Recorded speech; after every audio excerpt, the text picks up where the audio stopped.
Post office. కొన్ని post ఆఫీస్లో పోస్టులు ఇచ్చేవే కాదు, చాలా భయంకరమైనవి కూడా ఉంటాయి. అయితే ఈరోజు ఒక పోస్ట్ ఆఫీస్ గురించి అయితే మనం చెప్పుకోబోతున్నాం.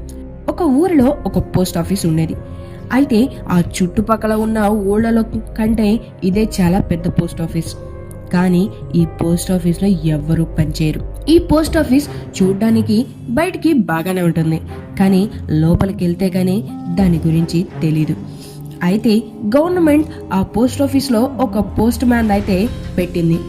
కానీ పోస్ట్ మ్యాన్ కాకుండా అక్కడ వర్క్ చేసే క్లర్క్ లాగా అన్నమాట. అయితే అక్కడికి రావడానికి ఎవరు ఒప్పుకునేవాళ్ళు కాదు. కానీ శ్యామ్ అనే అబ్బాయి ఏదో ఆఫర్ వల్ల అక్కడ ఉండడానికి ఒప్పుకున్నాడు. ఆ పోస్ట్ ఆఫీస్లో పని చేయడానికి సరే అన్నాడు. అయితే ఎట్టకేలకు ఆ పోస్ట్ ఆఫీస్కి వెళ్ళి శ్యామ్ పగలంతా పనిచేశాడు. అయితే తనకొచ్చిన మెయిల్ ప్రకారం తనకి ఆ పోస్ట్ ఆఫీస్లోనే రూమ్ అయితే అరేంజ్ చేశారు. ఇక తను రోజు అక్కడే ఉండాలని చెప్పి గవర్నమెంట్ నుంచి ఆర్డర్స్ అయితే పాస్ చేశారు. తను ఎట్టకేలకి తన లగేజ్ అంతా అక్కడికి షిఫ్ట్ చేయించుకున్నాడు. తను బయటికి వెళ్దామన్నా కానీ చుట్టుపక్కల ఏ రిసార్ట్స్ కూడా ఉండవన్నమాట. అయితే తను ఎలాగోకలా బయట లాడ్జులు కూడా నమ్ముకోకుండా ఈ రూమ్లోనే, ఈ పోస్ట్ ఆఫీస్లోనే ఉండిపోయేవాడు. అయితే ఒక రోజంతా పనిచేసి సాయంత్రానికి రూమ్కి వెళ్ళి పడుకున్నాడు. అదే శామ్ యొక్క ఫస్ట్ డే. శామ్ చాలా అలసిపోయి ఫ్రెష్ అయ్యి పడుకుందాం అనుకుంటాడు. ఫస్ట్ తను వచ్చి తన రూమ్ ని చెక్ చేస్తాడు. తన రూమ్ చాలా నీట్ గా ఉంటుంది. అయితే ఇంకా వెళ్ళి ఫ్రెష్ అయ్యి వచ్చి చూసేలోపు తన రూమ్ చల్లా చెదురుగా పడుంటుంది. ఆ రూమ్ అలా ఎందుకుందో శామ్ కి అర్థం కాలేదు. ఏం చేయాలో తెలియలేదు. ఫాస్ట్ గా అన్ని మళ్ళీ సర్దేసి అల్మరాలో పెట్టుకొని ప్రశాంతంగా పడుకున్నాడు. ఇంతలో బయట ఎవరో డోర్ కొట్టినట్టు శామ్ కి అనిపించింది. ఇంతలో డోర్ తీసి చూశాడు. చూస్తే బయట ఎవరో వాచ్మెన్ కనిపించాడు. కానీ అతని ముఖం కరెక్ట్ గా అర్థం కాలేదు. శామ్ ఏం చేయాలో తెలియక వెంటనే తన రూమ్ లో లైట్ ఆన్ చేశాడు. చూడగానే ఎదురుగా ఉన్న వాచ్మెన్ కనిపించలేదు, మాయమైపోయాడు. శామ్ కొంచెమంతా టెన్షన్ పడ్డాడు. కానీ ఇంకా ఏం చేయాలో తెలియక డోర్ లాక్ చేసి మళ్ళీ వచ్చి పడుకున్నాడు. మళ్ళీ ఎవరో డోర్ కొడుతున్న సౌండ్ రాగానే శామ్ లేచి డోర్ ఓపెన్ చేశాడు. ఇంతలో డైరెక్ట్ గా వాచ్మెన్. ఈసారి అతని చేతిలో టార్చ్ లైట్, లాఠీ కూడా కనిపించాయి. అయితే ఆ వాచ్మెన్ ని శామ్ చాలా కోపంగా అయితే చూశాడు. ఏంటి నువ్వు ఎన్నిసార్లు వస్తావు అని అరిచాడు. కానీ నేను ఇదే ఫస్ట్ టైం సార్ రావడం అని వాచ్మెన్ చెప్పగానే శ్యామ్ షాక్ అయిపోయాడు. ఏం చేయాలో అర్థం కాలేదు. కాసేపు అలా నిలబడి ప్రశాంతంగా ఆలోచిస్తూ ఉన్నాడు. ఇంతలో తనకి మళ్ళీ డోర్ కొట్టిన సౌండ్ వినిపించింది.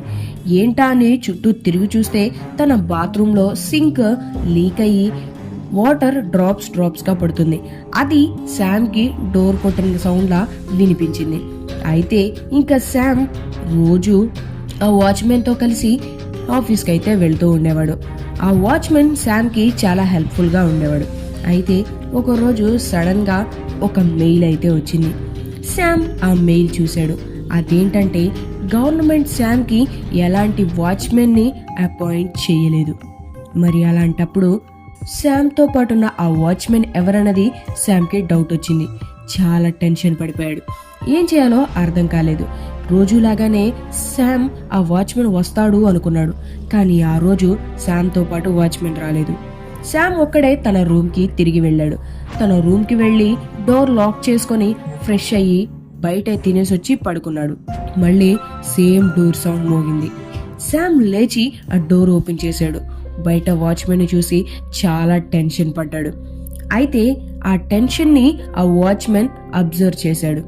ఏంటి శామ్ ఇలా టెన్షన్ పడుతున్నాడని మనసులో అనుకున్నాడు.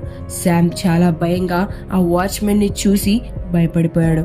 అయితే శామ్ అతన్ని చూసి చాలా దూరంగా వెళ్తుండడంతో వాచ్మెన్ కి కోపం వచ్చింది. సడన్ గా వాచ్మెన్ కళ్ళు నల్లగా అయిపోయాయి. తన మొహం పెద్దదిగా అయిపోయింది.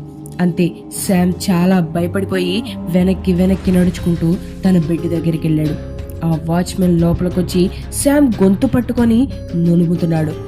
శామ్ వద్దు వద్దు వద్దు అని గట్టిగా అరుస్తుంటే ఇంతలో కింద నుంచి కొంతమంది వర్కర్స్ పైకి పరిగెత్తుకుంటూ వచ్చారు.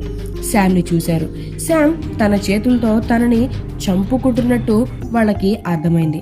ఆ వాచ్మెన్ వాళ్ళకి కనపడలేదు. శామ్ని వాటర్ తాగించి బెడ్ మీద పడుకోబెట్టారు. అయితే లేచిన వెంటనే శామ్ బయటికి వెళ్ళాడు. రెడీ అయిపోయి ఫాస్ట్గా అసలు ఏం జరిగిందో తెలుసుకోవాలన్న ఆతృతతో కిందకి వెళ్ళి కొంతమంది పెద్దల్ని కనుక్కున్నాడు. ఈ పోస్ట్ ఆఫీస్ ఎందుకు ఇలా ఉండిపోయిందంటే, కొన్నేళ్ల క్రితం ఈ పోస్ట్ ఆఫీస్ లో పనిచేసే ఒక కాలు లేని వాచ్మెన్ చాలా మంచిగా ఉండేవాడు.